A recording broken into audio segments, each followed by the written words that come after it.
destination. Ancient, hidden, forgotten. This is Harbor Town.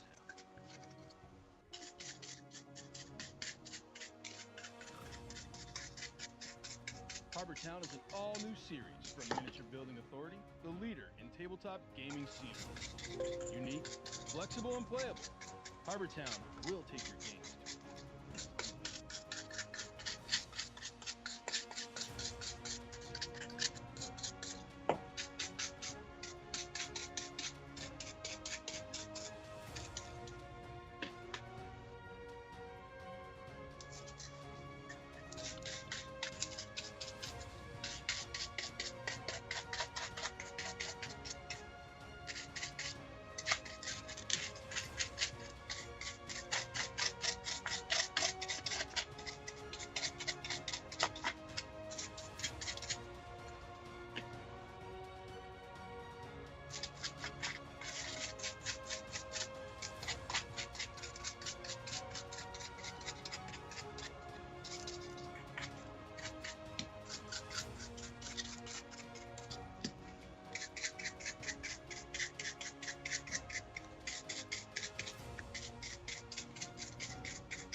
So how were your holidays, Mark?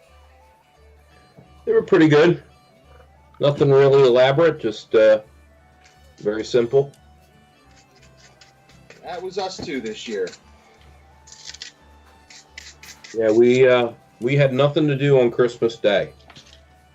It was everything happened all before, and just made it nice and easy.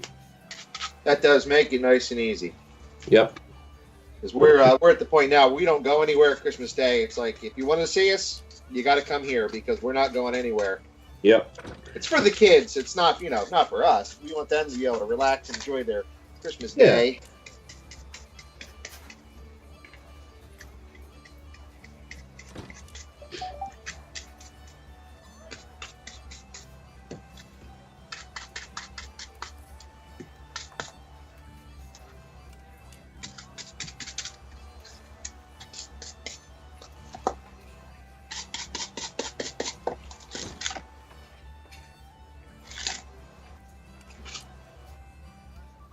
Yeah, we don't really have any kids other than my nephews and nieces in the mix, so there's not really anything that we do kid-wise, but we do, we obviously still exchange gifts between Tracy and me and other family members. Yeah, we keep between my brother and my sister, there's 4, 7, 8 of them, but now the oldest is my nephew. He's got a 9-month-old, so we do everything on my mom's birthday, which is the 16th of December. So we have the kids' Christmas with them, and we just do a family Pollyanna because it's too much buying for 7 kids. Oh yeah, yeah. No, that makes sense. Absolutely.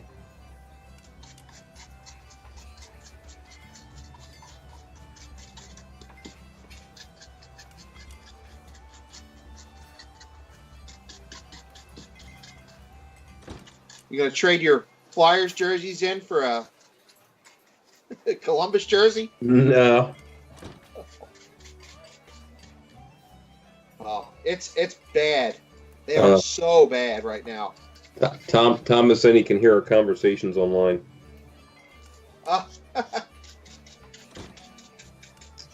So sorry, everybody. We're just waiting on Jay.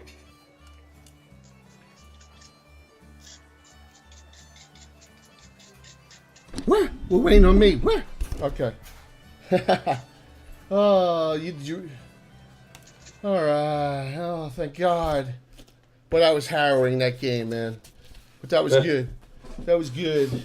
So, all sorts of problems, man. Skype, all this. But hey, we're on now. So thanks, guys. It's all good. Sunday night. Sunday night. I know we got a couple people on, and let me see. Rox just left me a message, and what did he? 8 p.m. start. Well, we're on, man. We're on. We're good. So, welcome everyone. Thanks. I'm getting over the illness finally, pretty much, and take care of a little business Gave here. it to me. Take a look, care of a little business here. Oh my gosh, how'd that get so small? You're sick now, Mark? Yeah, I've been feeling under the weather for the past few days. Naz said he had to dump some laundry and he'd be right back. So there you go. So, I had some people in here who just recently followed, and we're up to 432. So thanks a lot, guys. And it's been an interesting weekend to say the least. We had Bill and I were at the CG party there, and there we go. All right, so the Damage Dealers. Continuing our delving series into the Damage Dealers. I got some stuff up. I got my wonderful backdrop. And if you look on our classes, and by the way, I'm Jay, Kaylor Gazumba. We got Mark Diamarco on, and we also got Bill the Master Crafter on tonight. So it's like a triumvirate of guys. So I'll be nice. You look here, and we're going to go over 4 classes tonight that we use, and we use some of these pretty extensively. In fact, they're all pretty much in-depth mainstays into our campaign now.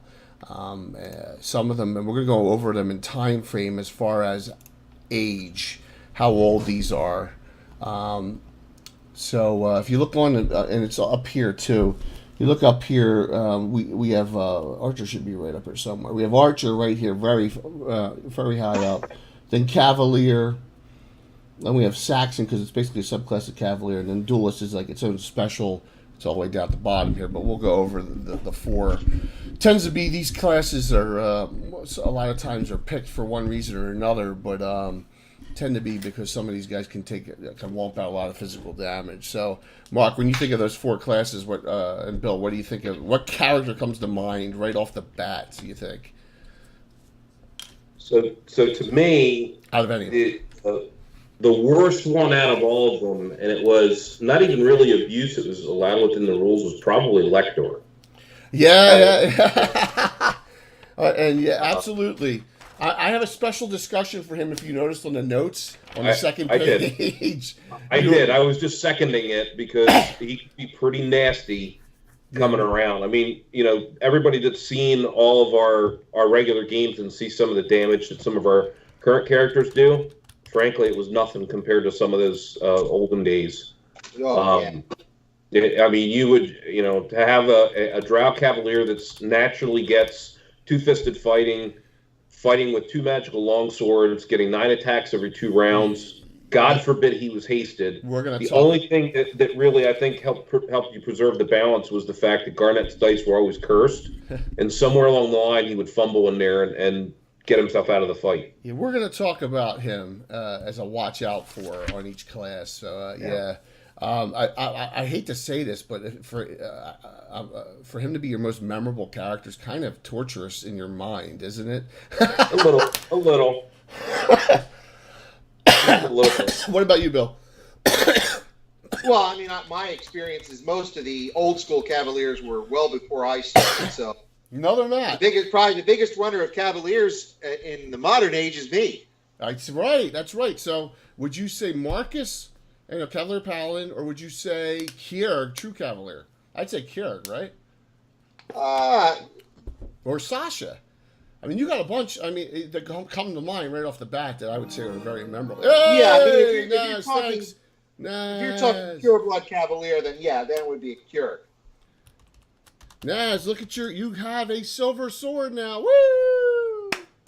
Silver sword, 6 months. Thanks a lot, man.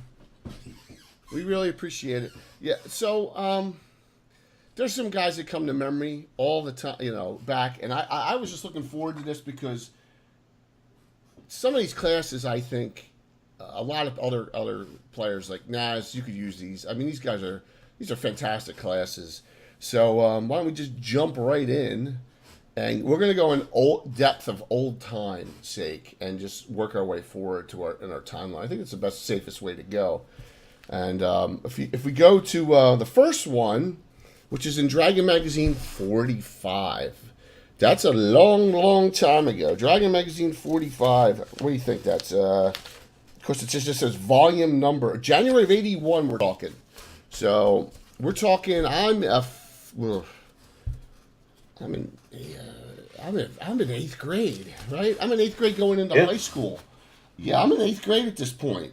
So, and look, Missile Fire in the Archer subclass, Liamon's Tiny Hut by Leonard Lakofka. So we start right off the bat with a good old Leonard story. Great article. So I pulled this out. Now, if you don't have access to that dragon, you can get access to this. Hey, PS4. So yeah, you can get access to the Best of the Dragon Volume 3 to get this. Now, the article is much more condensed. So the article is much more condensed, but the good thing about it is that it tells you what you need to that Sprocket. Sprocketeer, your sub should still be up. Your sub is that's wrong. I don't know what happened there. So we have Sprocket has been going great now with time, and let me just see if I can get him something here.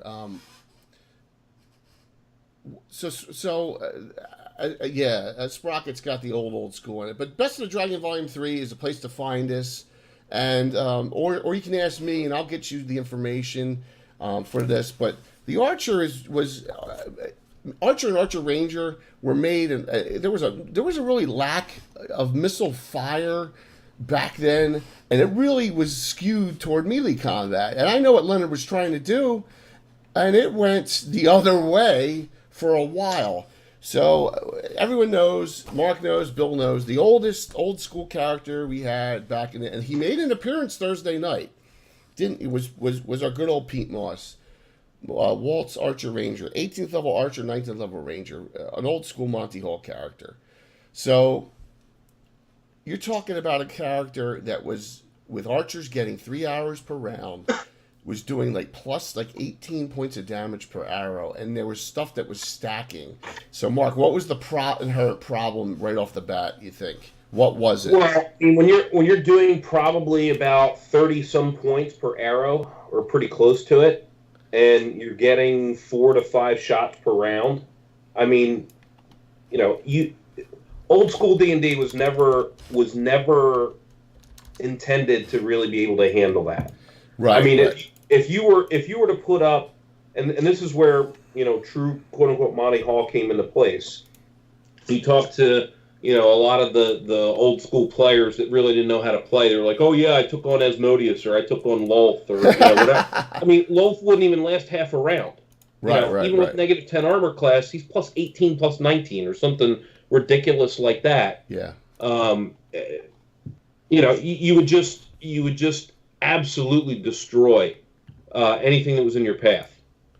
Yeah. Well, what happened? The big beast crushing fist would come out against him, because that'd be about the only way you could really stop him. See, arrows are his arrows were 1 to 6, 1 to 6. That's it. Okay, and they still are to this day. But the problem was this: Leonard, that was in our campaign they are. Yeah, in our campaign they are. Leonard was pretty genius. He made up this table that stacked right here. and it worked, and it had a point blank range. So, but it scaled up as you went. But here's the issue: he did. He made these things where they were strength bow arrows too. Okay. Yep. So strength bow arrows. If you had a high strength, you got extra. Kind of like a crossbow, you got more damage because of pull.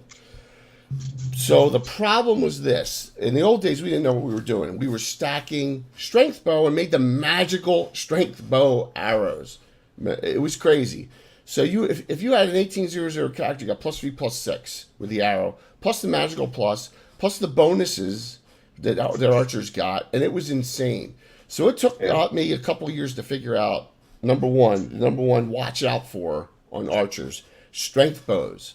If you're going to give one out, make sure the strength's low, like 18 max, which is +1/+2, 1851, the absolute max. But it can't be magical. Because remember, the arrows are special. They're not regular longbow arrows with a strength bow arrow. Don't give out magical strength bows, and then the balance works pretty well. Now, the archer class is a subclass of fighter. Their melee combat's not that great. They only get 3 attacks every 2 rounds at 9th. They can't specialize in melee weapons, but they can specialize in their longbow or long composite bow or great bow. And they're the only, we undid something so that they're the only class in the game that can shoot 3 arrows per round, and that happens at 7th level. We kind of gave them their own special, separation. And now I think the balance is working pretty well. I think they work pretty well in our game. What do you two think about that? Yeah, I mean, a few simple changes makes a difference. They still immediately become mage killers and mage targets. That's true. That's what they are. They get targeted by the mages. They get targeted a lot by the and always back in the day when we played the Super and thieves and assassins. The Monty Hall day. I had Big B's crushing hands all the time for Pete Moss. We go in before the fight even started, right? So you have to. Yep. You'd have to. Well, and you'd have honestly. You also have a natural person to get. I mean, there's magical arrows all the time. You're always getting them, and so God forbid, it's not even just back then. Yeah, back then. The other thing I think that we also need to talk about for balance purposes is that archers were the only ones that could carry more than 20 arrows, unless you had like a bag of holding or something to that degree. Because that's the best way of corralling an archer is don't give him any ammunition that he can use.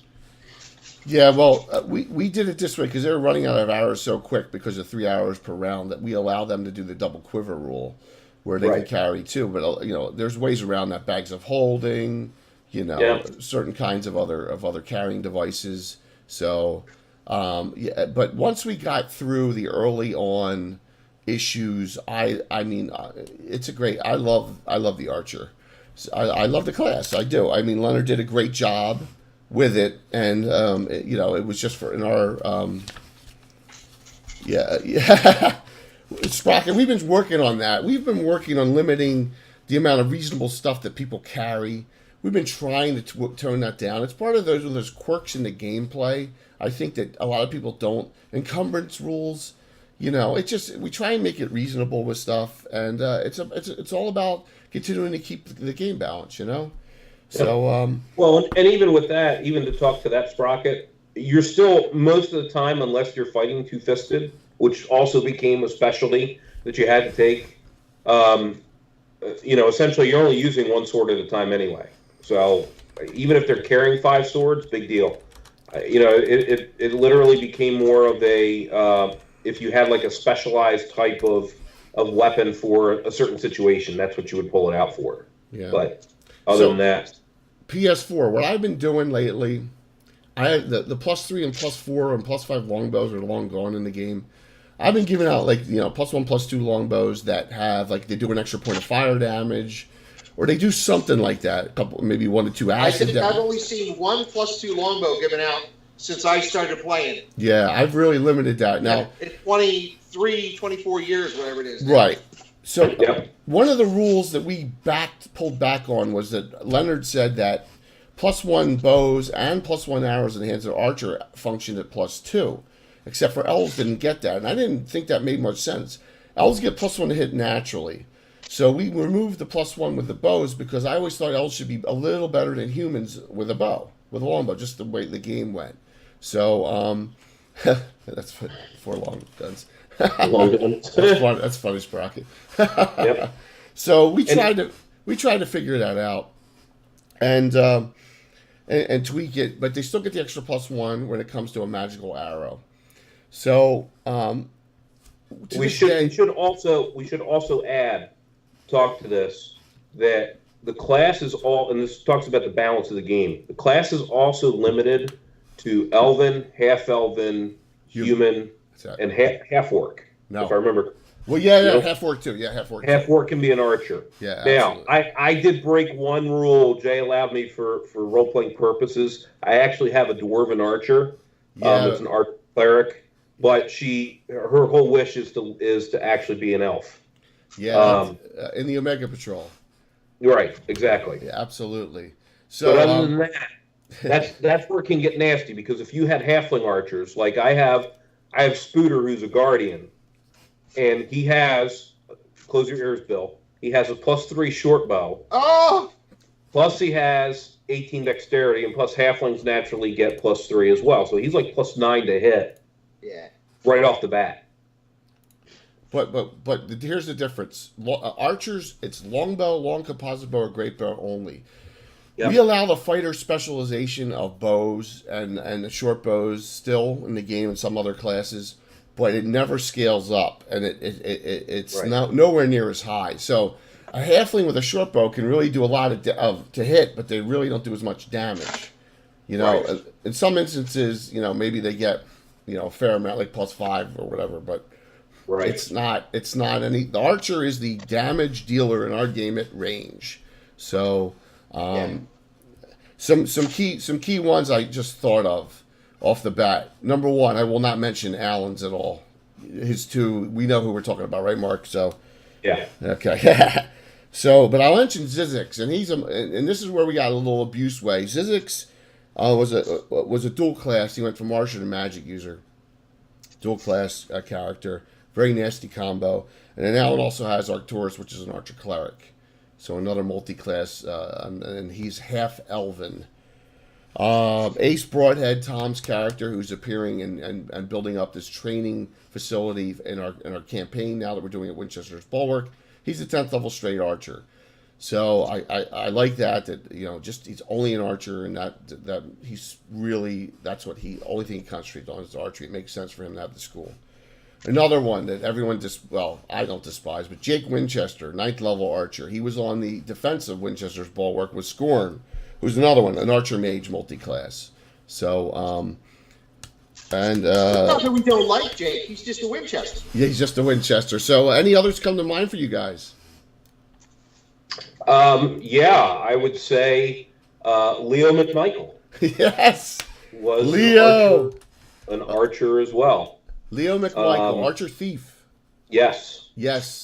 A nemesis to the group in the late 80s, early 90s, who's still around somewhere. Hey, Skag. Wow. Thank you, Skag. Yeah. There's Skag. Skag, thanks a lot, man. And happy birthday to you, too. I know it was a couple days ago, but thank you so very much. Like what are they called? Pinoy? Yeah, the Pinoy archers out of Fortress Elendar, on our Wall of Fame, were probably the nastiest ones. And the reason they were nasty was because they could see in the dark. They had equal vision at night as in day, and that was the nasty effect of them. There was like 5 of them up there. There was 4. I think there was 4 lesser level ones and 1 super high level one. Another module that was fantastic. So, what do you, Bill? Any others you can remember or think of that you? I mean, archers. There's several lower level ones. I have Darren, who's an archer thief. Yeah. But he's not really good at either of them. But that's kind of cool. And then Alan has his one in the Druid group, who's our hunter. Yep. And he also has one of he has Heidi Abdalis, right? one of Herbie the White's daughters. She's a straight archer. Correct. So we keep on using the class, and we will. And here's my tidbit that I said I would share with you guys. I said this Wednesday and Thursday night. So Leonard Lekofka was online on a Facebook post, and he was busting my balls again about how I like From the Ashes box set, and Gary Gygax didn't have anything to do with it. So I shouldn't like it. And I went back at him. I said, Leonard, I don't use everything in the From the Ashes. It's up right now. I don't use everything in the From the Ashes box set. But there's good references. Someone was doing the Slavers. I said Narwhal's in there, Gnarly Forest Rangers, all that stuff. The Wild Coast settings are in there. And it's good to use for that. As far as canon goes, who cares, right? But then I said to him, hey, Leonard, you shouldn't be busting my stones. I'm going to be using your Archer class in a discussion. This is before I got sick last week. He immediately changes his tone 180 and he goes, oh, well, my Archer article from all those years ago, I redid it in 2016. And I submitted it to the Gygax magazine. They're supposed to print it in their next, whenever they bring out their next, and they haven't brought it out in 3 years. So then he did some more research. He goes, oh my God, they went defunct. Well, guess what? I'll send you the article, rewritten, as long as you promise to keep it for you. And I said, oh my God, Leonard, did you do that? Well, here it is. Leonard Lekofka's actual edit for the Archer and Archer Ranger, dated 6/30/2016. Reds are changes. He does some really cool things in here. I feel like, you know how honored I feel, everyone, that he actually trusted us with this stuff. Yeah. So, Bill, you read through it. What's one of the big changes you like? Well, I mean, one of the things that he did, and we actually had already done this, was Archer Rangers are pretty popular in our campaign, was they are a single class, not a multi-class, which was big. One of the other thing that he did that was big is he changed their spellcasting abilities from mages to clerical.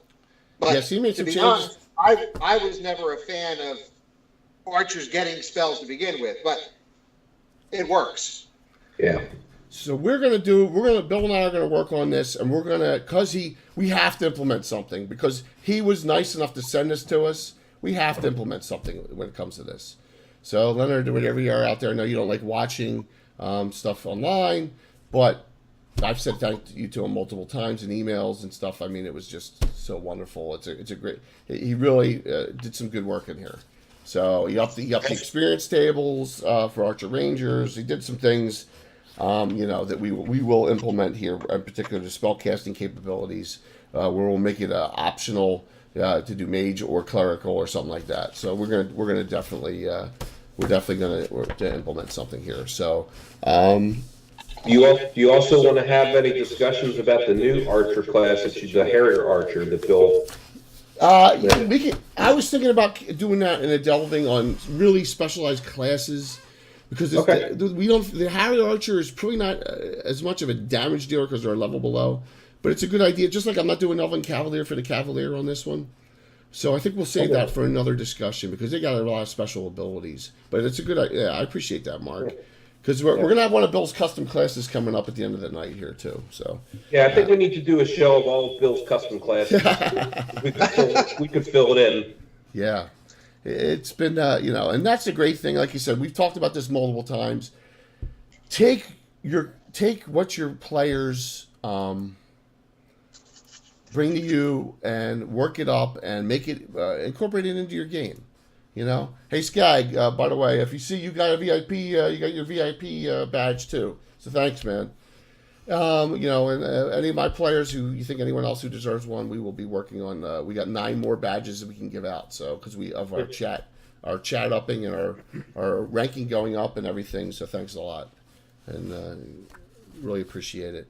So that's the missile class that really can deal out some damage. At this level, if you're looking at a 9th level Archer, 3 hits, all hit, you're looking at over 30 points of damage, right? Maybe 36. Give or take. I mean, it just really depends on what they're using, what you've given to them. Yeah, at range. Yeah, you're definitely somewhere at least in the 20s per round. 22 you were talking. But Sugarinus, by the way, Naz, that account doesn't exist anymore. I searched for it, and they must have gotten rid of it. So he's gone. So we're going to do some more of the Archer and flesh some stuff out. Plus, with Tom's Ace Broadhead, he's come to me with some cool ideas that we're going to add in for his characters that are getting trained. Now, remember, they don't have to be archers he's just training. He's training anyone who has a longbow type class to make them more efficient with the weapon. So we're working on that. Like going to a duelist. What's that? Like going to a duelist. Like going to a duelist. Absolutely. Absolutely. So, all right, archers. One down. Let me flip through here. The story behind the next class, the Cavalier, is a one of excitement and then one of what the fuck, right? So, Dragon 72. Now, another reference if to get these, I have this. This will cost you about $200 on eBay now. This is the best of the Dragon compilation of the first 250. Mark, do you have this too? Yeah, I have it. Yeah, this is all the CDs of the first 250 Dragon magazines. This came out in 90. It came out during the 25th anniversary, so we're in the 90s somewhere. This came out. So this has a lot of those on there. That way you don't have to worry about getting a copy that you don't own. So always look out for that CD set, and if you see it for cheap, buy it, man, because it's a collector's item. The Cavalier came out in this era. We're talking 83, okay? And this was a prelude to the Unearthed Arcana. And when this article came out, we're like, this is great class, man. This is fantastic. We were all excited. And can't wait for the Unearthed Arcana book to come out. Did we bring any out beforehand? We let Britomart do this, right? We let Britomart... Britomart was what we now call it the Eastern Cavalier. She was from the original Dragon magazine. Because she started off in something that I was running for a little while before she came over to yours. Right. The only one I could think of was Elijah Winchester III, because I thought that you had brought him up through the Dragon magazine first, because it was right before Unearthed Arcana came out. I did, but he was the Cavalier / Paladin. Remember how they were together? Correct. Yeah, Correct. So it came out, and then the Unearthed Arcana, which is showing, came out. And I don't know what happened between the Dragon magazine version or the Unearthed Arcana version. The Unearthed Arcana version sucks. These weapons of choice, it's so limited. Horsemen's, you got broadsword, horseman's mace or whatever. You didn't have any choices. It was so strict. In the Unearthed Arcana, every paladin you had in your campaign was supposed to now be a Cavalier subclass.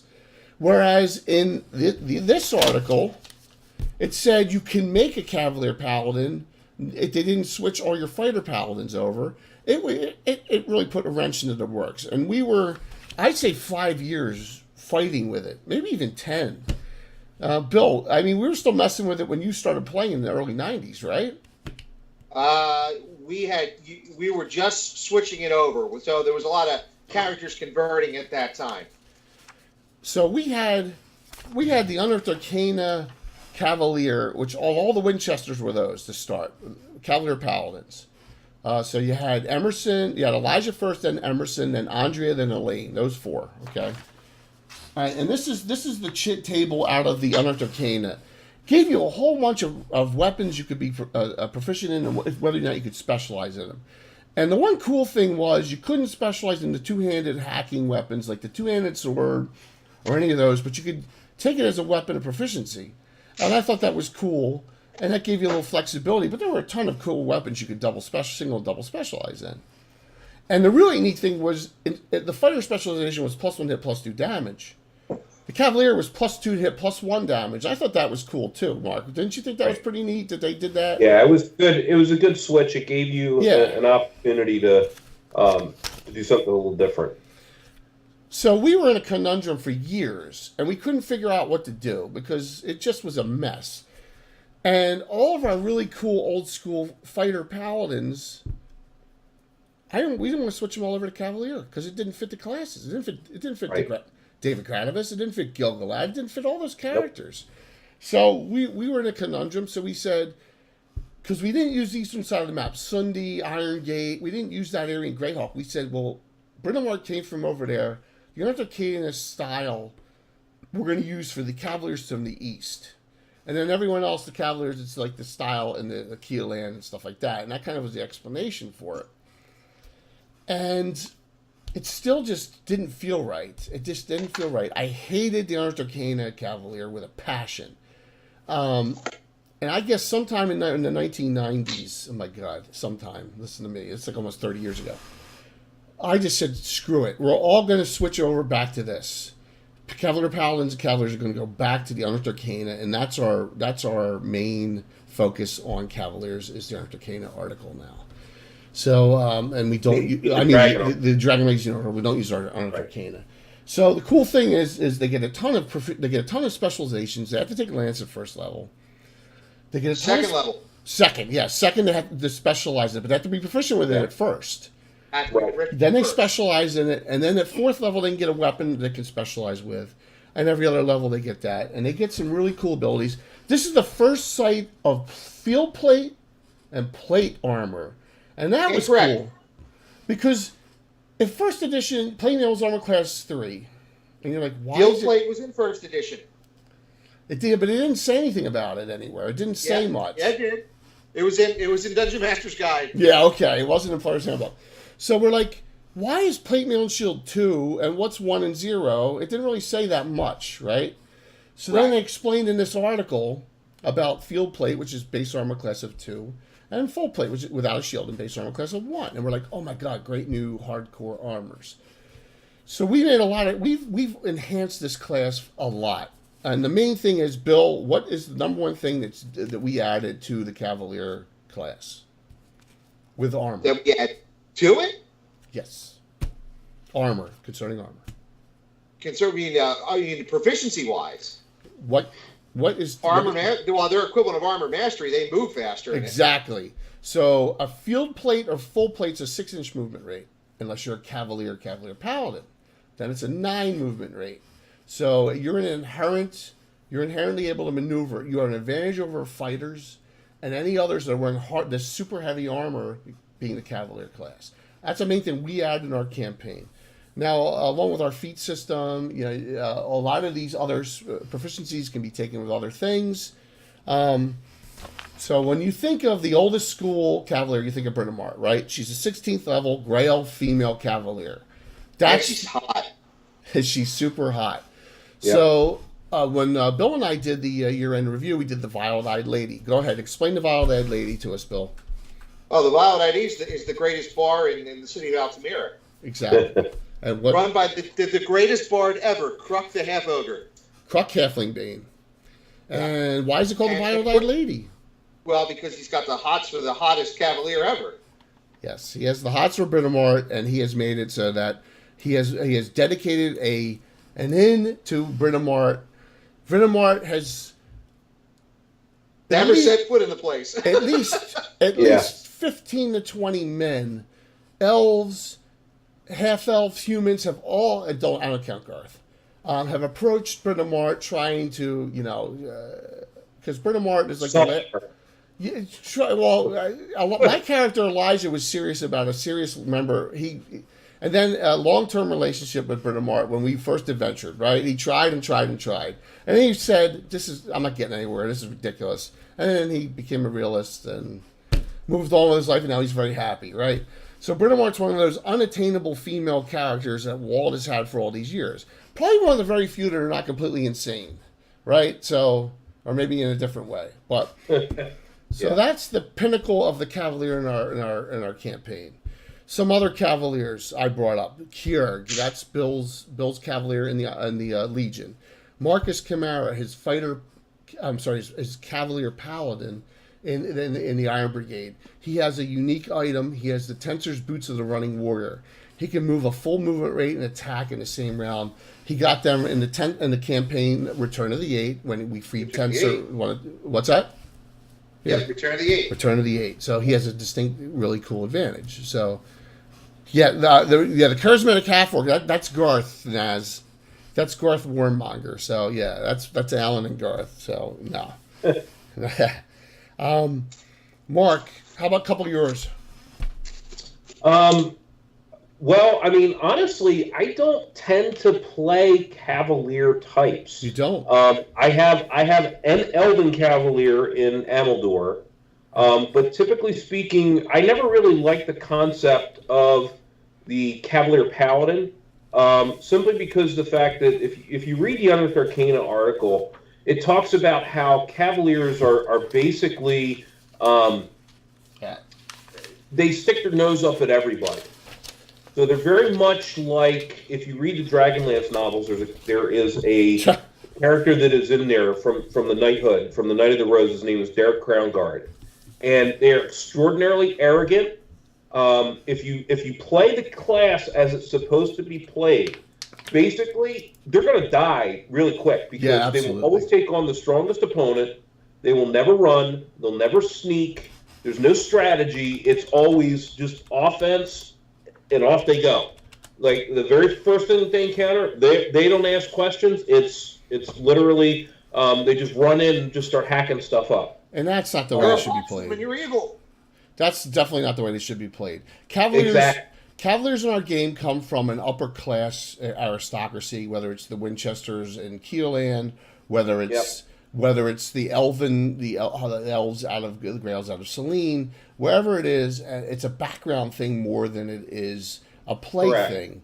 And so with ours, we've really refined it so that they don't act like complete idiots in combat, and that's not the way they should be. But they're immune to fear, which makes sense. Right. And we should talk to that to one degree. One of our house rules is that the books talk about this with protection from evil as well. Yeah. For paladins, that it's 10-foot radius and protection from fear 10-foot radius. We always change that to be personal.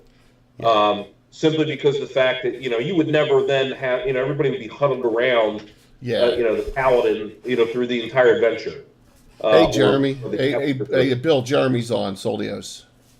Hey Tar, what's going on? Yeah, great to see you, man. Great to see you on, and we appreciate your subscriptions, man. Thanks a lot. Thank you so very much.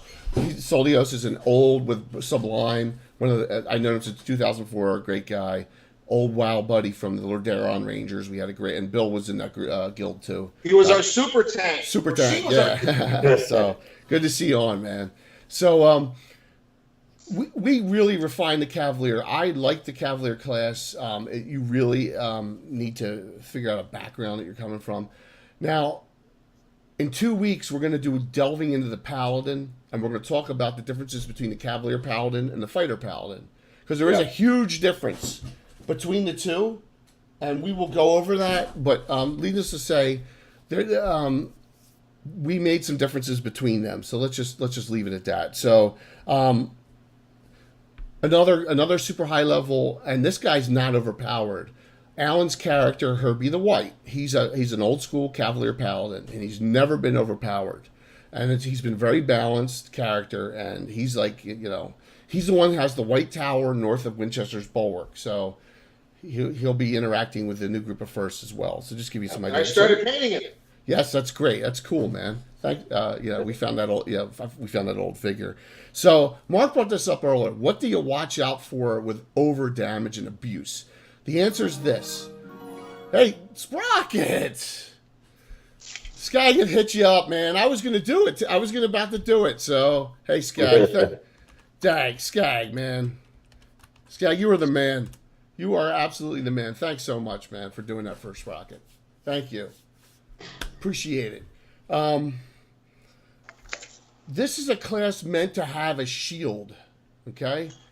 Absolutely meant to have a shield with it, and a dual-wielding Cavalier is not what this class is meant, and it really should be against their code. So I believe that the Dark Elf Unearthed Arcana version, the dual wielding when they get no penalties in either hand, is an abomination to this classic Cavalier. And Mark was bringing that up. Watch out for that. So go ahead, Mark. Talk again about Lecter real quick. Yeah. So we had a player that was part of the group, and honestly, he wasn't out to abuse anything. It was just how the class played out. That if you take a Dark Elf by Unearthed Arcana standards, they actually fight two-fisted with no penalty. So then you make them a Cavalier, and they could actually fight two-fisted. So they use their natural drow abilities to do so.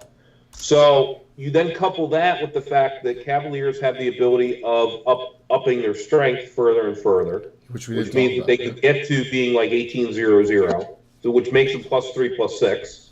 And we never made any distinction at the time with like secondary hands being half strength. You got full strength on both. So you're already +3, +6 in each hand. Yeah, 18, then on top of it, you start adding in additional like pluses for magical weapons. So even if it's just like a +2 weapon, now you're at +5, +8 plus per specialization, attack. double specialization in Plus double specialization, which added another +3, +3 into the mix. So now you're at +8, +11. Okay, and then you got multiple attacks, and we didn't distinguish between primary hand and secondary hand. Yeah. So because it was a weapon of choice, you would fight 5 levels higher. So by the time they reached second level, they were already getting 3 attacks every 2 rounds in each hand. Yeah, so they were getting 2 and then 4. We learned quickly. Yeah, and then of course it goes up from there. So this character eventually got to the point where he was getting 9 attacks every 2 rounds. Yeah. And then God forbid, because he was a higher level Cavalier. 11th level. And then also being an elf, so they didn't really care about age very much. A haste spell would go off, which would double his attacks. So now he's getting 9 attacks per round. Yeah, too much. Okay, at +8, +11. So you just think of something like that. You have an archer that's sitting in the back that's peppering somebody with arrows, and now you have a Cavalier that is running up front and just absolutely decimating everything that he goes through. We always call him La Machine, as basically like a food processor. I mean, it was just nasty. It was just too nasty. And of course, that sounds just fine. Something like Herbie the White, who was never really overpowered, like you said, or just other regular characters. Jay would have to put in things that were so difficult that, they could take it, but the rest of the characters that were in the party got absolutely destroyed. It makes no sense as far as the background of the character, the honor system, and all that. I mean, it just...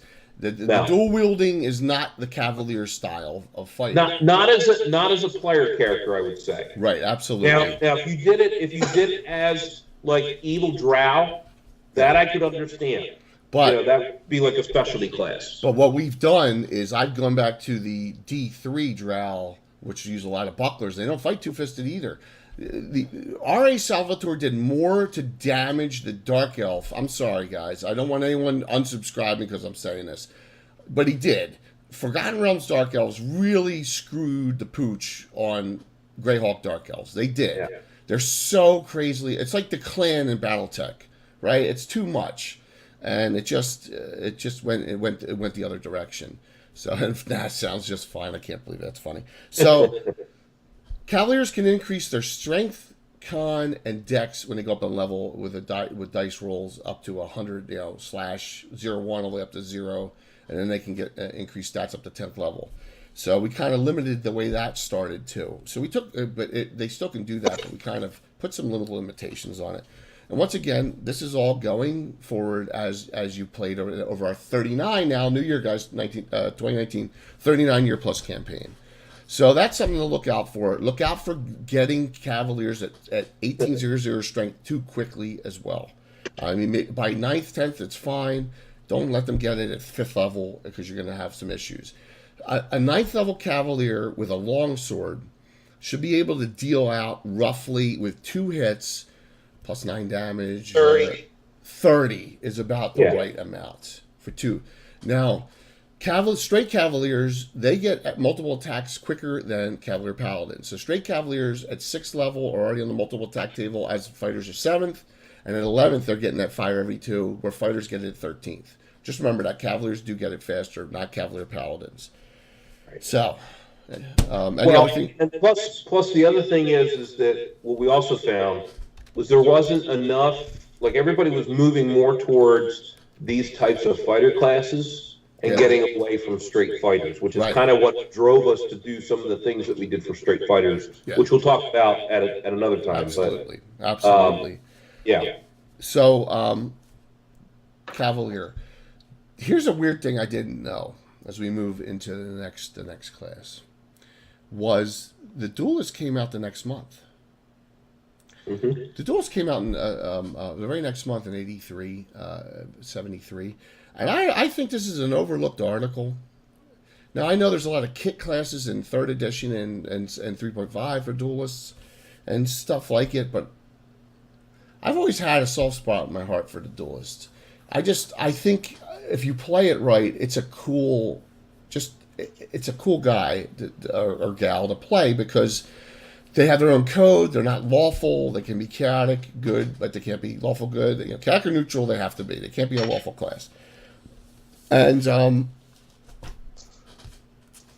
when we I will say to me, the epitome of what a duelist is, and this should be no surprise to anybody who has watched any kind of fantasy movies, is Inigo Montoya from The Princess Bride. Yeah. To me, all the abilities that he actually shows, the character he shows, that is what a duelist was always intended to be. Yeah, you're absolutely right on that, Mark. I'll give you kudos for that thought. That's a good the way he fights. He can fight one-handed, two-handed. Parries death blow. Absolutely. So the Duelist, everyone, maybe not everyone watching, but Mark. No, I didn't, Naz. I didn't kill your father. I don't know your father. Back in the day, Duelists would be the trainer. They still are the trainers in each city. They have their own schools. So really didn't play them that much, and then I came up with the idea out of Carwood, where Oxaxius is that there's this Duelist there. And we went on an adventure, and someone, Garth was mouthing off. Remember, Mark was going crazy mouthing off. Yeah. How great of a fighter he is. I'll kick anyone's ass. And so they're at this bar, and this guy, Gilliam, is there. And it's the town duelist. And he said, okay, all right, tough guy. Let's go out and fight. I call you, I insult your mother, whatever. And, of course, Garth took him up on the fight. Did he dispatch him in 2 rounds or 3 rounds? Oh, I don't remember. It was about 2.5 rounds he dispatched Garth. And I looked at his sheet because I still have him because I still use him as an NPC for interaction and stuff. And he's not that nasty, really. His stats are not that nasty. But the Duelist itself can take advantage of a lot of things. So some things in the article that they go over is number one, they get die 12 on hit dice, not die 10 like fighters. So I'm just going to leave it down. Sorry. The die 12 thing is huge. I mean, that's a lot of hit points. So barbarians get die 12 and duelists, right? I think they're the only 2.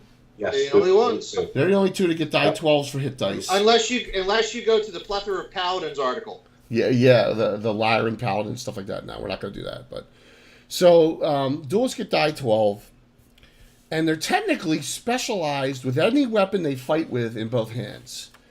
Now you may say that's crazy as far as the stats go, but it's not really that nasty. The table's right here for the way the specialization works in the article. And their bonuses scale up when fighting weaponed individuals, not monsters.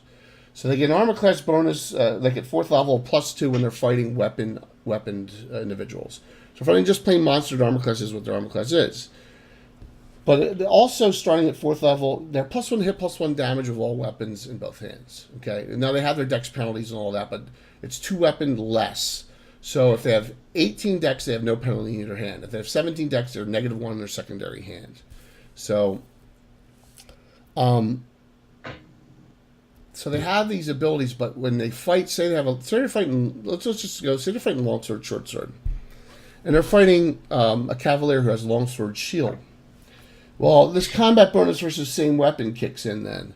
And it ups their weapon bonus now from +1, +1 to +2 with that longsword because they're fighting someone with the exact same weapon. Now, that leads the duelist to want to take as where we've gotten away from taking as many weapons as possible, duelists and their proficiencies, they want to take as many weapons as possible. Because the specialization doesn't change, right? But then they can fight in other styles against other characters with all different types of stances. So that's what's cool about the duelist. And then Mark brought it up. The parrying the death blow is one of the coolest abilities we have in the game. So they can actually stop a shot, an attack on them that'll put them down into the negatives, and they can actually make a petrification, I think it's death magic save, and actually completely parry off and knock off that damage. But they can only do it so many times during a fight. So this is what, halved and quartered, then eighth? No, it's 0 damage. Then halved they're down to 1 hit point damage. They can only do it twice in the same fight. That's it. So, but those 2 parries could be the difference between life and death. So, Yeah. So Gilliam is the mainstay. Now, I moved Gilliam down to Altamira about 10 years ago. And Gilliam is the main trainer in Altamira. This is another thing you got to watch out on abuse for 2 things you got to watch out for abuse on duelists. Duelists should not be all 8 these super high strength guys. 17, 18/01 is great. No 1875, 1899 strength guys, they don't need to be there. That's not their fighting style. You got to watch out for that. Wasn't your duelist in Bill's world, Bill, 1800 strength? It wasn't my duelist. Yeah, and she was doing like 90 points of damage, right? Crazy stuff. Yeah, it was disgusting. Yeah. Peregrine. It's not where the class is meant to be. So an exceptional strength bonus is fine, but a super exceptional strength bonus is not. You got to watch out for that. Here's the other area you got to watch out for abuse. They have they have a school, and it talks about the fencing master and his school is right here. Really cool idea. I let my guys get advantage of it in certain instances. You can actually go, anyone, a mage, a fighter, with a non-specialized weapon. You can't get bonuses if you already have a specialization. And you can go for a certain amount of time and pay the duelist, and they will train you, and they can give you a +1 on your weapon permanently. So say you have a short... Yeah, say you're I don't know, a thief. And you want your secondary hand, your epee or your rate, whatever it is, your epee, your short sword, and you want to get a little bit of an advantage, and you have a lot of money. And you want to take your character out of the game for 3-4 months. There's a certain percent chance that the training will work. And if you have to pay all the way up in all that time, and then if you roll a percentage, you'll get that +1, and it's a duelist training. Really neat thing. You got to watch for the abuse on this with everyone and having a line out the door for your duelist, right? That's the thing you got to worry. What's that? It's also very expensive. It's very expensive as well. It's a cool thing, though, in the game. Every city that we have in our campaign that we play in a major way has a duelist trainer. So in Greyhawk, it is who? I don't remember. I don't know. Okay, the Grey Company has the duelist named Nana, right? Oh, yeah, well, her, yeah. It's not her. It's her older sister. It's her older sister, Allie. So Allie's the one. We have Gilliam in Altamira. Now, I have one of the most hated characters in the campaign, Gelfinus Markham. He's a duelist. That's Sween's kid. That used to be Mark's PC that I took over as an NPC. He's a duelist as well. And his school will never get built. Yeah, well, Gilliam's in Altamira, so he's going to have to leave Altamira in order to get it built. The rule is 1 per city in the campaign. That's the way it works. It's a really cool idea, and if anyone wants to work on that idea, I'd be more than happy to help you flesh it out. So just so you know, we utilize this. We also utilize that you can also, as far as treasure items, you can find books that are written by duelists, kind of like books that increase your strength, that you could find, and it could give you a secondary proficiency +1 on one of your weapons or something. So there are magical books that do that too, and that's something we added in too. So Mark, there aren't that many duelists in our campaign. Can you think of any that come to mind besides Gelfinus? Yeah, those are the only ones that I can really think of. The only thing I'll add to it is that for the longest time, it was never a PC class. It was only an NPC class. So only within, I'd probably say within the last maybe 20 years, 15, 20 years. Oh, yeah. I have, on the PC list... You had a limit on it. On the PC list, I have this. I'll show you this. Okay. If you see, there's markers here there's a star down here on the Sentinel, because the Sentinel is basically just a guard, NPC class only. And there used to be a whole bunch of those on here. Assassins, duelists, witches, they were all out. Okay? Then they went to a squiggly line. The squiggly line means the following on this list. You can play that class. You got to come to me first with the idea behind the character for the new character. And I gotta give you an okay for it. And so that's where we are with the duelist. The duelist actually doesn't have a squiggly anymore. We play tested it enough that I'm comfortable with duelists now being, a character that's being played. Now Tom has a new duelist, Halkus. Yes, exactly. Tom has a brand new duelist, Halkus, that we ran right before we started the Winchester's Bulwark. So we do have a new duelist, and then the other one I can think of is Walt has Daria Ralphson out of Hardby in one of those groups. So and that's about it. Duelists make some good antithesis to players. So you may want to consider using them in your campaign to really be a thorn. The shit out of your players. Yeah, and to really humble your players. Take one of your arrogant, take one of your arrogant players who's got a bastard sword, and bring a duelist out who fights bastard sword, short sword, and teach him a lesson. Because he will. The duelist really will. Now, duelists only can wear up to leather armor. So, or is it chain? I forget. I think it's only leather. Leather. But they tend to get bracers of defense. They tend to get, because they're out, and I love them. I love the duelist for flavor in the campaign. And so, Millicent, my character Millicent, she got trained in Basilard real quick because she stole all that money from her father, went to Gilliam and Altamira, paid him an ungodly amount of money, and he trained her for 3 months straight on how. She got no extra pluses out of it, but in gameplay, she trained him how to fight. He trained her how to fight with Basilards. That was part of the story. He trained her to become a fighter. So that's the way you can use it in your campaign. And the Death Parry is fantastic for really. When those fights get close at the end, the Death Parry can make all the difference in the world. Make sure you give him anti-hero points too, because Jay has to cheat to fudge die rolls occasionally. So, Naz, that's what I would recommend. So, like I said, I'd help you out with that, no problem. Yes. I already talked about the watch out for. Cool. If anyone wants a copy of this, if they can't get a hold of this Dragon Magazine article, I have it on PDF. I can send it to you. And let me give a credit to The Duelist is by Arthur Collins. The Cavalier was by Gary Gygax, but Arthur Collins is the author. Let's give him some credit for what he did here. It's called The Duelist, a chaotic non-player character who likes to make people pay. Still in the 1E era for this, 83. Arthur Kana, no TV out yet. So this is a 1E class. So, anyone have any questions? They were so nasty because they were essentially specialized before there was specialization. Yeah, they were specialized in both hands. No, Arthur Kana had just come out with specialization right in that era. Yeah, because remember, Cavalier came out the month before. So Arthur Kana came out 2-3 months right after that. So the problem was people were abusing the Duelist with the 1800 strength.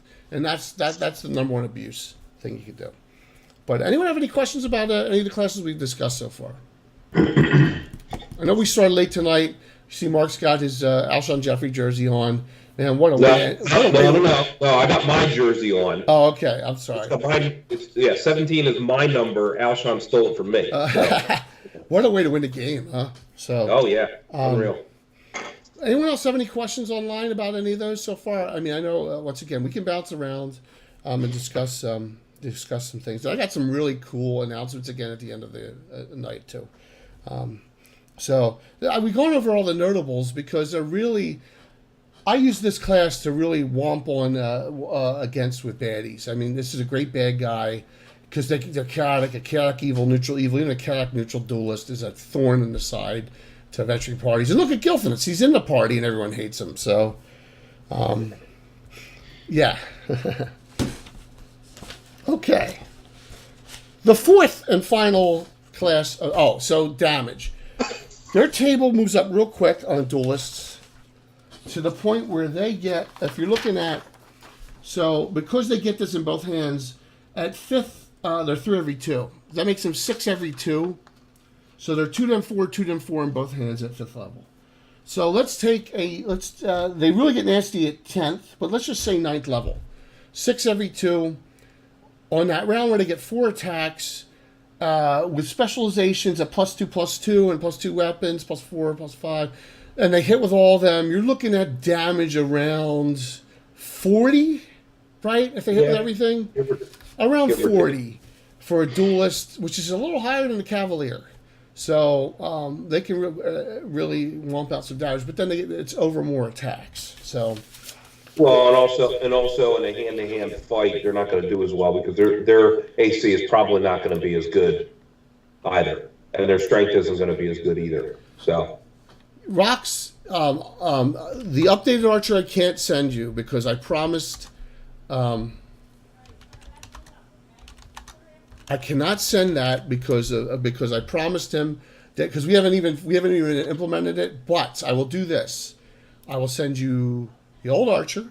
And I'll send you the old Cavalier too. I'll send you both. I'll send you the Cavalier we use, and I'll send you the Archer we currently use. I'll send you those because we haven't fleshed in the new Archer yet. Once we flesh in the rules, and I'll ask Leonard for permission to start giving it out to other people. The very brand new Archer, this one with all the red going through it here. You know, there's stuff in here we haven't even taught. You know, look at this, all brand new changes and stuff. Once Bill and I flesh through this, I will start bringing this out, and then I will ask Leonard if I can give it out to my people, and I'll get his permission. Okay, but the Cavalier and the Archer, you can't give that out. What's that? Yeah, without his permission. I can't give that out without his permission. But the Cavalier and the Archer, the stuff we currently use in our game, I'd be more than happy to give you that stuff. Yeah. Absolutely. All right, cool, no problem, man. Thanks. Like I said, I'm here to help you guys however I can. Because the 1E, 2E style is really catching on, and we'll talk about that at the end too, about something that happened as well. Okay, 4th class. Now I had some ballbuster bozo. I showed this to Bill last night. Put on there. The Saxon is a town in Austria. I don't think it would be doing much damage across the Flanders, right, Bill? Yeah. Yeah. So everyone's got to be funny. So. Everyone's thinks they're gonna be funny. So Bill created this class, and why don't you explain why he created it? You know what? There was actually I don't remember if it was the History Channel or Discovery. I believe it was the History Channel did a story on the Saxons in England, and their big thing was talking about them fighting with the Lochaber axe. Was one of their primary weapons that they used. And I love the idea of the Cavalier, but looking at the Cavalier, it's the I'm a snooty, better than you kind of guy. Well, someone's got to lead the foot troops. And most of the time that drill sergeant is a kick-ass kind of guy, or your Roman centurion, that sort of thing. Right. So that's where we came up with the Saxon, and the big difference is they can specialize in two-handed weapons. Yeah, so this should be called the Foot Knight, but Bill created it and made it the Saxon. And if we called it the Foot Knight, maybe there wouldn't be as much confusion out there. But that's what it is. It is a common birth knight leading ground troops, not mounted like a cavalier. So. Naz, you're always good for a good comment, man. The Foot Knight. A modified version of the Cavalier. Now, there's a lot of things that look similar. This table down here looks similar, but there's some differences.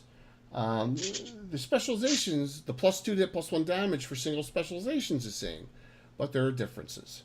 So, the first one we did was a quick convert over for Bill's character Katrina Wildbrand, right? She was. Yep. I think she was higher than second. We talked about this last night. I think she was 4th. I think she was around 4th level. You changed her over. We wanted to play test it with a character we already had. So Bill had this perfect character. I don't know. It was 15 years ago. So. Yeah, Bill had a character Katrina, and so we wanted to play. Oh yeah, absolutely, Rox. I'll send you this, Bill. It's okay to send Rox this, right? Yeah. Absolutely, we'll send you this. Definitely. So, the class fit our campaign because every Foot Knight is not from noble birth. So the Saxon's a guy who can be from any background, but he may have been an ex-military guy, or he may have been a wall defender in a keep from a baron in the Wild Coast whose keep got destroyed, as an example. All sorts of background stories you can make up for him. So we have, and I tried to find them all. I think I did. I think there's only 5 of these in the campaign. Now, Bill and I have a discrepancy when he created this. The last edit I have on this is sometime in like August of 2002. But he thinks I added an ability in, and he thinks it's 2010. So this class is only 8-9 years old. This is one of our recent additions that we've done to our campaign, to our 39-year campaign. So one of the 2 last surviving pikemen, Naz.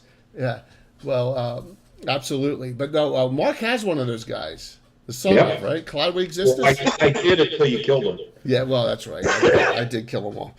So, Katrina was the first play test, and then these are the only ones I could find. Angus McCracken is a converted cavalier. Garrett, was he a knight or a cavalier? Garrett started off as a Saxon. The difference is that I didn't raise him from first. Right. When I rejoined and started playing again into this specific group, we started him off as I want to say 3rd or 4th. Okay. Somewhere in there. Okay. So he was not a convert. He was a start from first when you needed a guy to add in.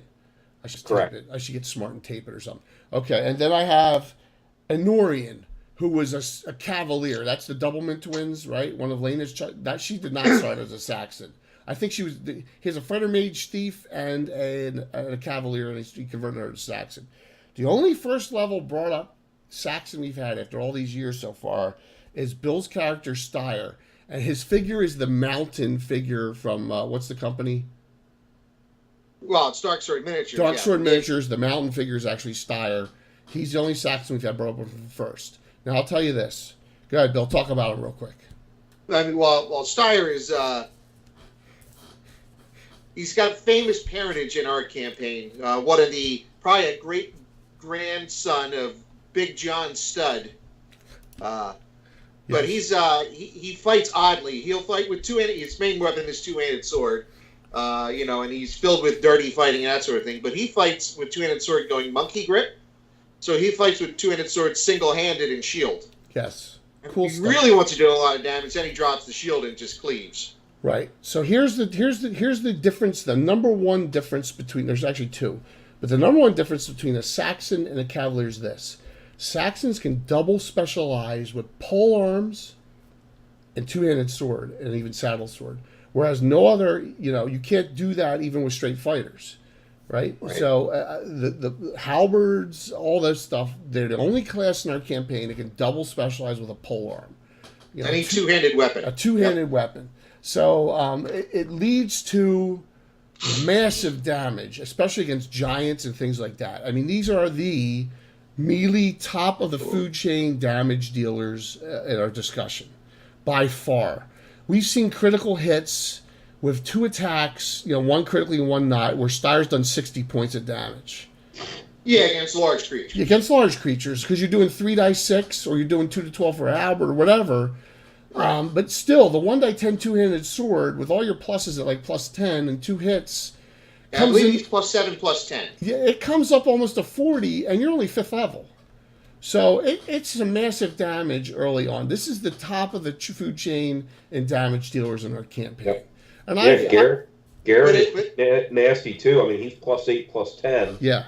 With Beck to Corbin, which is just die 8 against regular troops, and he gets 2 attacks around. Yeah, so these guys can mop out some major damage. You got to be careful about that. And the watch out for it I have is watch out for everything right now, because we've only had these for 8 years.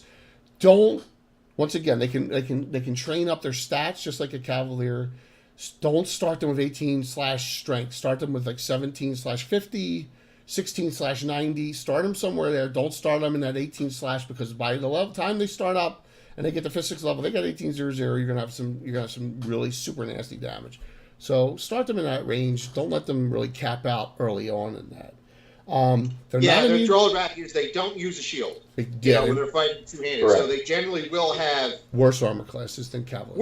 not bad armor class because they can wear a plate. Yes. They don't get the advantage of the speed Yes. when they wear full plate, so they have to take armor mastery or something like that to have the higher speeds. Yes. Cavaliers get that, and they don't.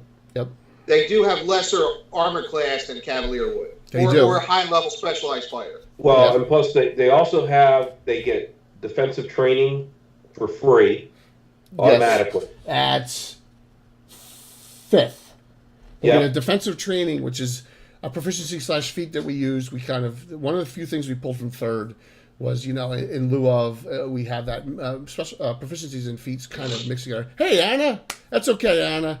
Better late than never. And that's cool. And, we're going to go on for another 20 minutes, and that's about it. So hang out, and please feel free. We're on the 4th class to Saxon. So, they are lesser when it comes to Cavaliers as far as armor class and as far as mounted combat, especially. Some of the differences, they're not immune to fear like Cavaliers. They get a +2 on save versus fear. They get a +1 to hit mounted units because they're used to attacking, from below. So they do get a +1 to hit mounted units. They can do the double, other classes can't, a fighter can't take defensive training twice and lower base armor class 2 spots. You only take it once. They can because it's technically not a proficiency they're taking. It's an innate ability. It's an inherent ability, so they can take it a second time in our game. The other big thing, Bill, is what? They can operate siege equipment. They can by themselves. It's kind of a little quirk. So we've had them on ships in some fights. They can operate a ballista by themselves. Okay, kind of a special RP / shit in your edge of the seat ability. They can operate siege equipment solo if they have to, as a hero, right? The other thing is the bleeding wounds ability. So they get ability at 3rd level where they have to say it before the swing.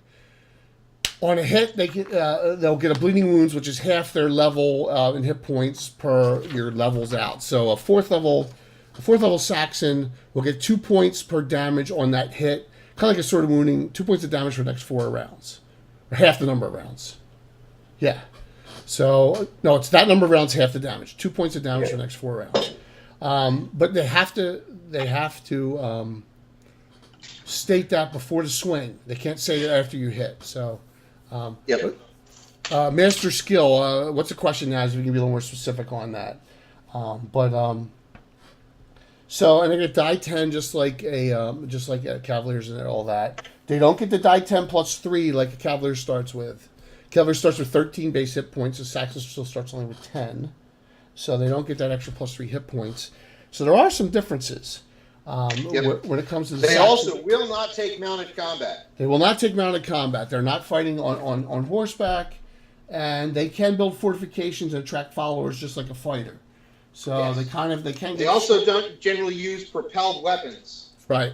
They don't use the crossbow, the heavy crossbows, light crossbows, the composite bows that a Cavalier may. So the master class for siege equipment inspired by Game of Thrones. No, that was Game of Thrones is well after our time here. So Bill, I don't know what was the reason you came up with that, because they're the foot knight and they're leading ground troops, right? For the what's that for siege being able to use the siege equipment? Yeah, because they could be anywhere amongst the ground troops. Yeah, they get they get that ability at 6th level actually. Because by then they would be in some type of command position, most likely. Yeah, and generally speaking, they would be leading troops against sieges against other castles and so forth. You would have somebody that would make sense. Yeah. So it's just as good. It's a little twist on the Cavalier. Background story is very important in our game, so they don't have to be from noble birth. And like I said, if you want to specialize in a 2-handed weapon, a polearm 2-handed sword, you have to be a Saxon or a campaign. That's simple. To double specialize. You can single specialize. Fighters can, Cavaliers can. No, Cavaliers can even, some of them. Right? But you can't double in a lot of things. So... Naz, were you maybe talking about the Maester class, not the Master class? Yeah, you're talking about the Maester, I think, Naz, and we've another Bill created class that is out there. The Maester class is another one we'll go over in the future.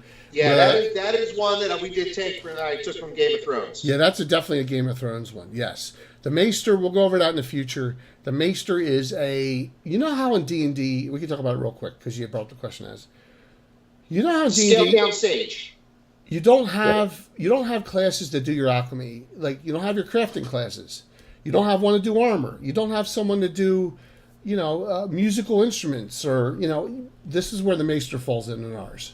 So we'll talk about that. And no one's a straight Maester. You're a Maester in one of your 4 base classes: fighter, cleric, mage, thief, even humans. So we'll talk about that in another future episode as well. And in actuality, that's not completely true, because there is an alchemist class that did come in Dragon. We just don't use it. It's because there's a smith class. There are others out there because they're bad. Yeah, I didn't say they were good. I just said that it was the way the Maester is more of an RP class. They do get some abilities later down the road as you take them specialty, but they're more of an RP class to keep things going. Yeah, Rox, the Maester's a custom class Bill created, and I'm saying that's before the Saxon even, right? No, after. No, it was well after the Saxon. Okay. Yeah. Okay. Yeah. The Maester is the newest class that we actually have. The Maester is the newest. Warrior Archer is the newest. Warrior Archer is the newest. True. So the Maester's in here. I promise. All right, this is what we'll do, okay? If we have time permitting next week, when we do delving into the dark arts, we're going next week, we're going Witch, and we're going Necromancer. I'll try and fit the Maester in next week so that we can go over that, okay? We'll add the Maester. Yeah, because they can tap into those abilities. We'll add the Maester to next week for everyone, next Sunday's discussion, so that everyone can have that, and we can talk about that. How's that? Fair enough for everyone? We'll do that, and we'll add that in. So if you look at the 4 classes that we've talked about, and you have some really, really old school Monty Hall characters that were Cavaliers and Archers. The Duelist was really, I limited the Duelist to no PCs for so long. There aren't any old school Monty Hall characters in that. They're fairly in the last 20 years. Oh my God, listen to me time frame wise, right? So, we're talking about Ali, Nana, there's not a lot of Duelists in the campaign. And there's even less Saxons because, it's a recent class. But boy, oh boy, if you want to create a character that wants to deal out some physical damage, you got 4 good choices. All 4 of these classes can really womp out something. One of them's a missile and 3 of them are melee. And you could pick your fighting style. You want to be a shield nobleman, you go Cavalier. You want to be an archer, but you want to be a multi-class, you can do that too with Archer. Archer's the only one you can. You can go Archer, Cleric, Archer, Thief. Now it limits your progression a little bit it's a lot slower. And a straight Archer or Archer Ranger, which is actually one class, is the way I think to go with the Archer. The others you can't, but you can duel from, not Duelist, but you can duel from Cavalier and Saxon. In fact, let's tell a quick story. So, back in the day, when I was playing with Tim in Highport, Skeeve the Almighty had a guild of thieves. And Skeeve had a whole bunch of, and it was fun. It was one-on-one role-playing back then because Skeeve was in the military. Tim was in the military, and I didn't see him that much. So a couple people wanted to join in on the fun. And Alan and who else? Was it Mark? Who was it? Joined in and wanted to create their own Thieves Guild. So Sam created a Thieves Guild in Altamira. And it was so on such a minute level. I created all the characters from scratch. I recently found them, Mark, by the way, all of them. I found them in one of my old files in my heater room. So one of them was called Darius the Deposed. He was dual class. He was a nobleman from the Wild Coast who lost all his holdings, money, everything, gambling, carousing. He was a typical Catholic stupid cavalier. Catholic neutral cavalier. So he became a thief. So he's a dual class cavalier thief. So he was in Sam's Thieves Guild.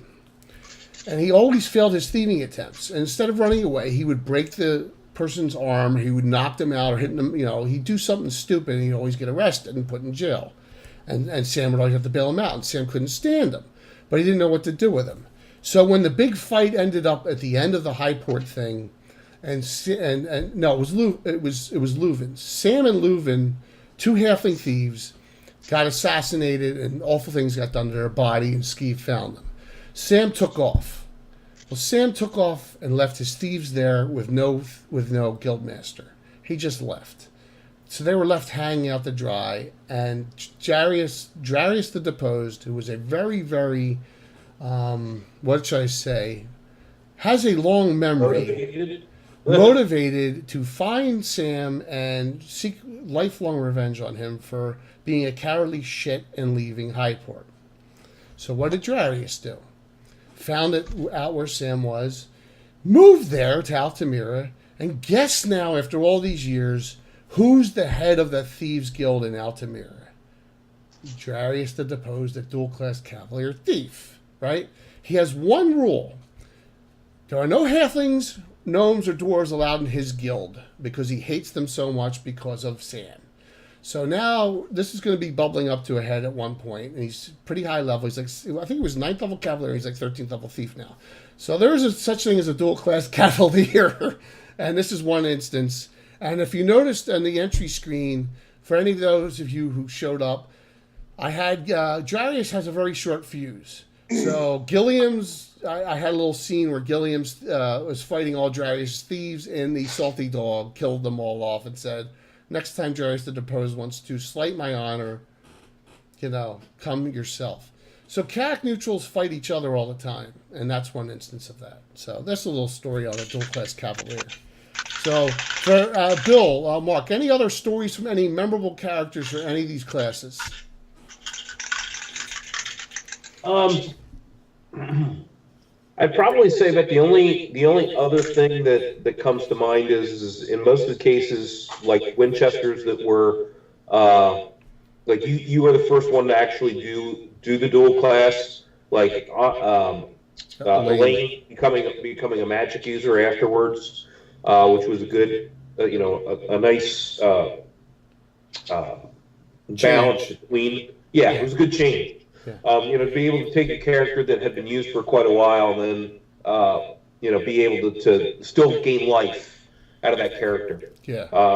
That was really slick. Thanks. Obviously, I have a soft spot for Gilthidus. I think Gilthidus is such a great character. Thank you. No matter what, and ultimately because I know that Bill and Alan hate him so much, which ultimately, leads me to believe that he and Michael Baton have to get together at some point in time.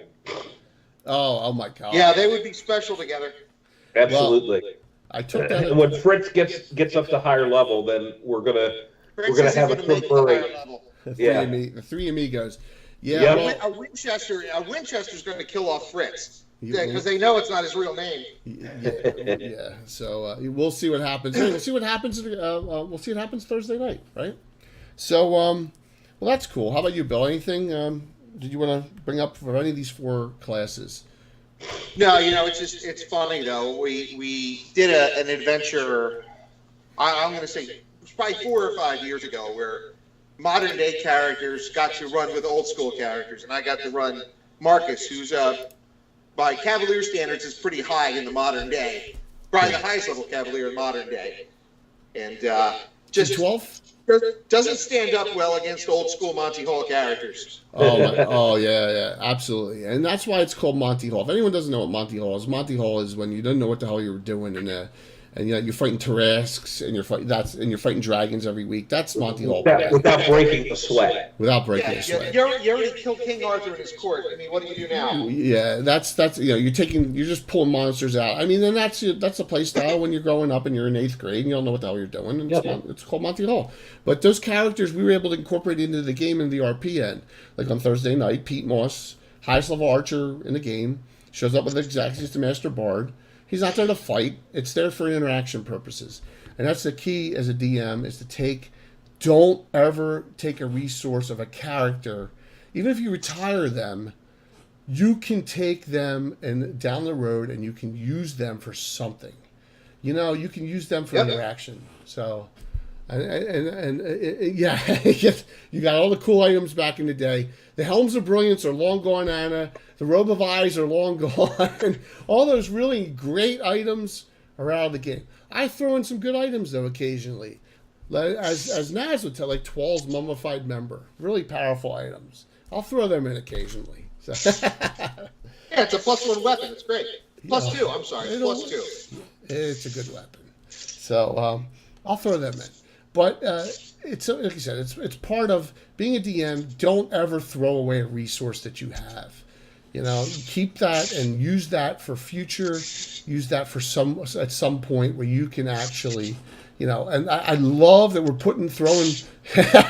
I love how we're throwing the first levels in with these super high levels now. You'll see some more of that on Thursday night. So does anyone online have any questions about what we've gone over tonight in our delving series?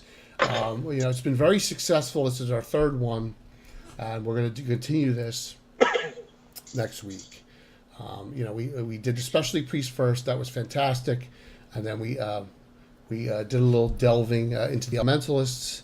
And then Silencers, Nix will know we do not use Silencers at all. We got completely away from Psionics. It just doesn't fit our game style and our play. I'll tell you a story. This is funny. This is a funny We still face them, though. Yeah, Mind Flayers and stuff, but not characters. Things that should, Intellect Devourers, Mind Flayers, things that should have it. But we don't do Psionicist, and we don't do it with characters. So, yeah, thanks, Anna. Thank you very much.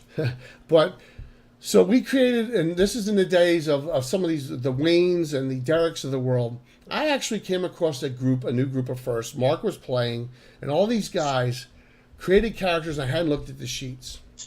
4 characters had psionics. This is, when's this, 1990, you think, Mark? Right around there? There was like, at the time, the highest percent chance was like 3 or 4%. 4 new characters in the group. 4 player characters, they all had psionics. And guess what? They all randomly rolled cell adjustment to heal themselves. I'm like, that's really amazing. The chances of that are probably a 3 billion to 1. So I was like, oh my God. But we nixed it out. It just doesn't, it's not for us. That doesn't mean it won't work in a Dark Sun campaign or someone else's. It just doesn't work for our Grey Hawk campaign. And it's cool, So, all right. So here's what's coming up. Next Sunday, we'll do the delving into the dark arts. Thanks, Anna. Hey, and Anna has been has been a key me go-to, and we'll discuss that in a second. So, delving into the dark arts, we're going to add the Maester. So we're going to do the Witch, which we have a player character class now. The Necromancer, one of our oldest added-on classes. Archer and Necromancer and Bounty Hunter are probably the 3 oldest ones we have. And we'll do the Maester, a new one. So, we'll do them next Sunday. The Sunday after that, we're going to do delving into the Paladin. Hi, good night. Love you. Good night. We're going to do delving into the Paladin the week after. We're going to talk about the Fighter Paladin versus the Cavalier Paladin and the subclasses of Paladin we've created. I think that's a good one. What do you think, guys? The week after. Okay, yeah, cool. With the Inquisitor and the Undead Hunter. Yeah, absolutely. Stuff, yeah. And some other ideas that are coming up. So we'll do delving into the Paladin in 2 weeks. In 3 weeks, and Anna's 50-50 for this, we have our next DM's Roundtable. So, they let the cat in. Oh, well. I got a cat. Ignore the crying cat in the background. So, 3 weeks, I think it's the 27th. We're going to do delving, we're going to do our next DM's Roundtable. We did one about 6 months ago. I will be on that. Mark will be on it as a DM. Brian will be on it. Will is committed from the Bandit Kingdoms. Anna's 50-50, depending on family obligations. And even Shane is 50-50. On DM Shane is going to work on it. Do we have any Deathmaster PCs? The answer is no. That is a NPC only class with the anti-paladin. That's why it's not even on those lists. So good class, good question, but yeah, yeah, absolutely. So we have a whole bunch, and there's a couple other DMs I'm going to ask. We're going to have a big roundtable discussion in 3 weeks, and we're going to answer your questions. We're going to talk about some situation stuff. It was very successful when we weren't very big back then. It was a very good show. I'm looking forward to doing that, and that's in 3 weeks, on the 27th. Okay, here's the big news. So, and I talked about this in our year end. Big news number 1. Um, Mark and I got on Saturday, a couple days ago. We were able to get. I got on with Will first. Talked about my idea for running a mega stream, a mega 16-hour minimum Greyhawk based stream event. Will was immediately like, "Oh man, I'm in." I said, "Will, I know you live in Colorado. You have to do 8 a.m." Well, that's 10 a.m. my time. I said, "No, that's 6 a.m. your time." He's like, "Oh, no problem." All right, so we're going to do a minimum 16-hour Greyhawk stream event. So Mark and I got on Zoom with DM Shane. He's committed to doing it.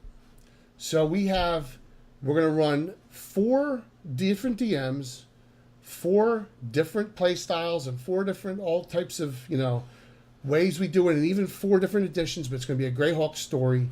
8 a.m. Return of the Bandit Kingdom starts. 12 noon. Mark's going to start. What's up? 6 a.m. 6 a.m. No, 8 a.m. our time. Our time. 8 a.m. our time. Noon Mark goes. 4 p.m. DM Shane's going to run something. 8 p.m. to midnight, Lord Gazumba, Jay, will finish up the story. It's going to be called Stories of the Orb of Dragonkind. Okay? And we're going to link them together. It's going to be Saturday, March 23rd. Okay? It's going to be after GaryCon. So it's in the works now. The logistics are being worked out. But I have the commitment from the other DMs. And it's going to be a catchphrase that, everything's a little different. The DM styles are different. The play styles are different. But it's all Greyhawk. So Mark and I were really excited to... This Nixel, we're second edition. Will from Return to the Bandit Kingdoms is going to be playing in 5th edition. Yeah, and so will DM So Shane. will Shane. Mark's going to be playing 1st, 2nd edition. I play 1st, 2nd edition. That's the great thing. The story is going to go through Greyhawk, different DMs with different play styles and different editions, but it's all going to be an interlinked kind of story. And it's going to show that it doesn't matter. Here comes another cat. It's going to show it doesn't matter what the play style is, how you're playing it, but as long as you're playing Greyhawk, it's cool. And so it's going to be a charity stream event. So any cheers that we get, any donations are going to go to, and Shane has let me pick it. We normally do Children's Hospital of Philadelphia. We're going to open it up to a bigger hospital that's national. We're going to do St. Jude's, okay? The one that Danny Thomas. Sound good, Mark? Yeah, absolutely. We're going to do so anything that any 4 of us get during this charity stream is going to go to St. Jude's Hospital. Our words, it's going to happen, okay? So I'm excited about this. So we're gonna add this at GaryCon. Yep. We're gonna add this during our streams coming up. So's Will. So's Shane. We're gonna really push this hard because we believe that we're trying to bring Greyhawk back out so that Wizards starts allowing Greyhawk content to be published made again. So this is our push to get Greyhawk out there. And this, like I said, I'm going to take credit. This was my idea. And I've been working on it for a couple months, but I got the buy-in for everyone. And I'm really excited about it. Binge watching D&D then. I will be playing in Mark's. Mark will be playing in mine like we both do. So I'm really excited about this. We may go to 20 hours if we can find a UK DM site that is willing to do the 4 a.m. to 8 a.m. and we may start real early in the morning. Let me shut this door.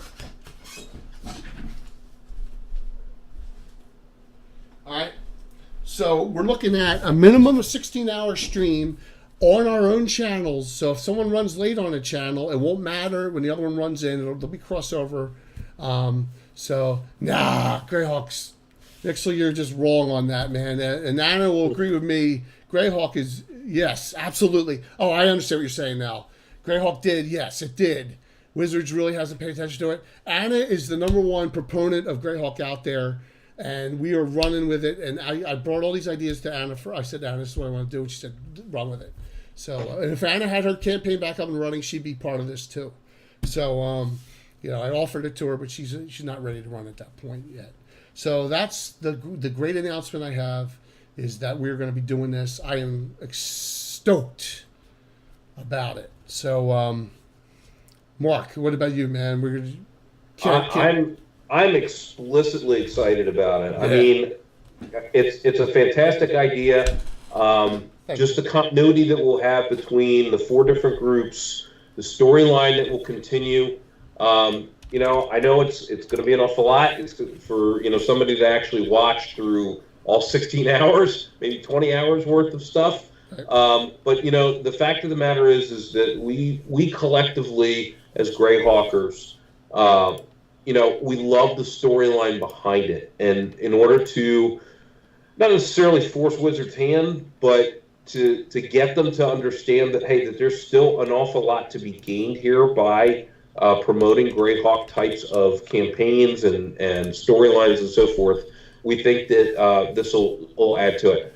Plus the fact that it's going to St. Jude's Hospital. I mean, that's a big thing too. They do such a great job.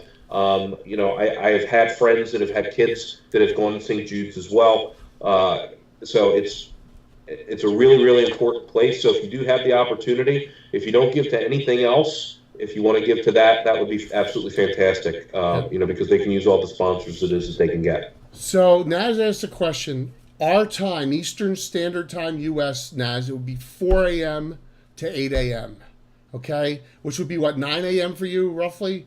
So remember, I know there's 2 that Shane is going to approach, that he has, they're UK broadcasters that he thinks may be interested. So we're going to let Shane approach those 2, find it. Hey, man, if you want to go 24 hour and someone wants to go midnight to 4 a.m. from the UK, I'm fine with that too. But 16 hours is the minimum. I'd love to push it to 20 just to get more charity out of it. I think it's going to be one of the biggest watch Greyhawk things that's done ever on Twitch. That's my guess, is that we're going to get some unbelievable, if we promote this right, this will be the Kickstarter that we need. And like I said, it's got to be promoted. Gary Con, it's got to be, we got to have handouts, we got to have all this. I think I'm so stoked about it. So just, that's what I wanted to bring that announcement out, that yesterday we finalized with the 2 other DMs to get the minimum amount we need. We'll be doing planning meetings for the next month and a half, and we'll get the storyline kind of, and maybe a little disjointed, kind of like Heavy Metal is with the movie, you know, where it bounces around just a little bit. But I guarantee you the storyline from Mark and me will kind of run kind of a little parallel. Because, you know, but it's going to be a blast. I can't wait. Bill's going to craft some custom terrain for it, and I already gave him something he's working on for it.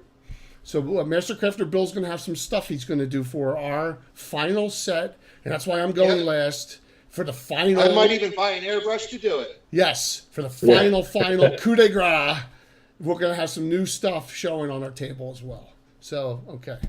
So please pass that word around to everyone, all right? Wednesday night, I'm going to do a prelude update as we continue our new group of firsts. Only an hour. May do it solo, but if someone can jump in, great. We're going to talk about where we are to this point, the adventures we've done, the people who have come through, just to give everyone a quickie update as to what's going on, okay? And then maybe some tidbits as to what may happen Thursday night, all right? And then Thursday night we continue. It's called Beginnings Part 2. So, by the way, no one leveled. Everyone's still first level in both groups. No one's dead permanently. But I got some little wrinkles for everyone. Oh, we lost Bill. Okay. Yeah. All right. No problem. He may have had to jump. We see if he sent me a text. Yep.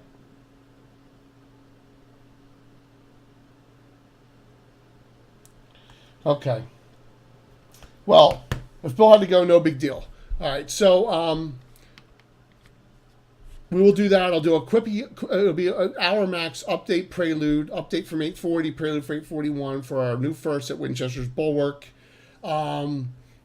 I may do a couple little throw out tidbits of some foreshadowing what's going to happen in the adventure on Thursday, and we continue our adventure that everyone's having a blast with for Thursday evening. We'll continue that, and that's where we are to this point. And I know hey, we started a little late tonight because Eagles game. Sorry about that. Unless they play late Sunday again next week, we'll be back on a regular time at 7:30. Rocks, okay. But thanks a lot. If anyone have any final words, thoughts of wisdom or whatever, thanks for all the subscriptions. We got a whole bunch of subscriptions tonight. Thank you. Yeah, We got, we got some good stuff. I appreciate, everyone hanging in there. And we, like I said, we just want to bring out our way of playing Greyhawk. Skag, you're the best, man. Thank you. And once again, happy belated birthday a couple days ago. And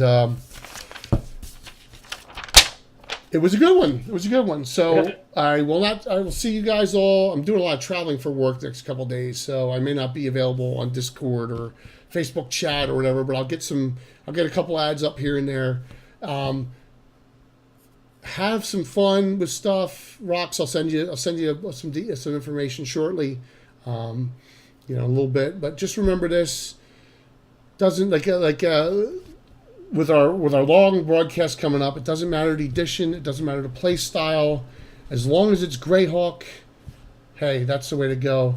From me, from Builder Master Crafter, from DM Marco, I'm Jay, aka Lord Gazumba. Thanks a lot for watching tonight. We'll see you.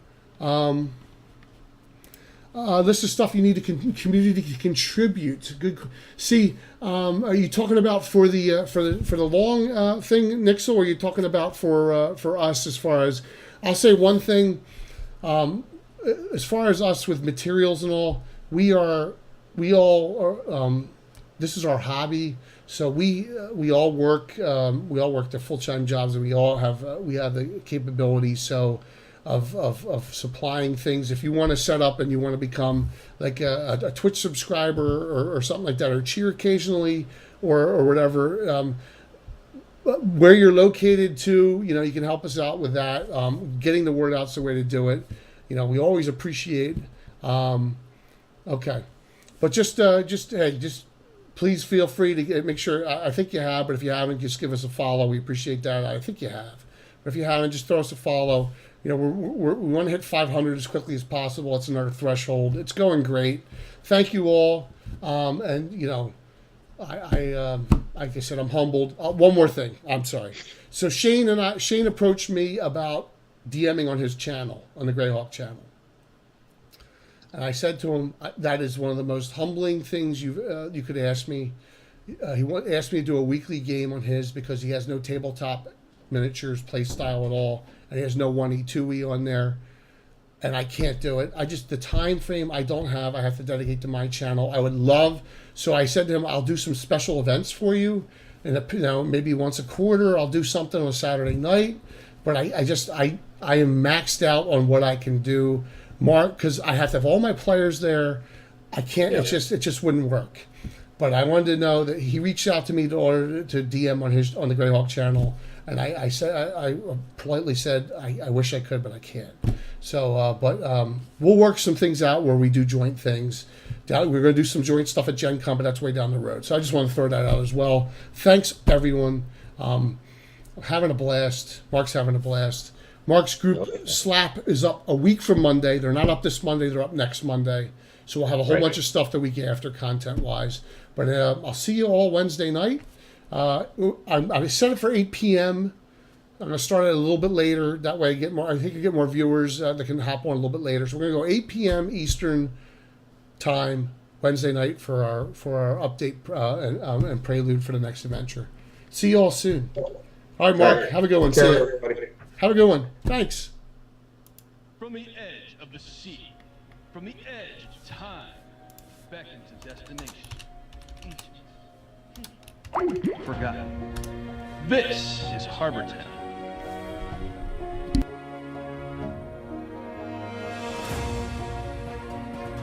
Harbor Town is an all-new series from Miniature Building Authority, the leader in tabletop gaming scenery. Unique, flexible, and playable, Harbor Town will take your games to a